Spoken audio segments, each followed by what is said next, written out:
സവർണത്തെക്കുറിച്ച് കേരളത്തിലെന്ന് മാത്രമല്ല ഇന്ത്യയിലുടനീളം നടക്കുന്ന പ്രചരണങ്ങൾ വളരെയധികം മ്ലേച്ഛമായതാണ്.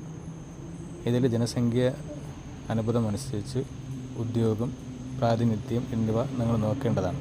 അതിൽ ആർക്കൊക്കെ എത്ര ശതമാനം ഉണ്ട് എന്നും അവർക്ക് എത്ര കൂടുതൽ ലഭിക്കുന്നുവെന്നും ബാക്കിയുള്ളവർക്ക് എത്ര ശതമാനം ഉണ്ട് എന്നും അവർക്കൊക്കെ എത്ര ശതമാനം കുറവാണ് എന്നും കാണണം.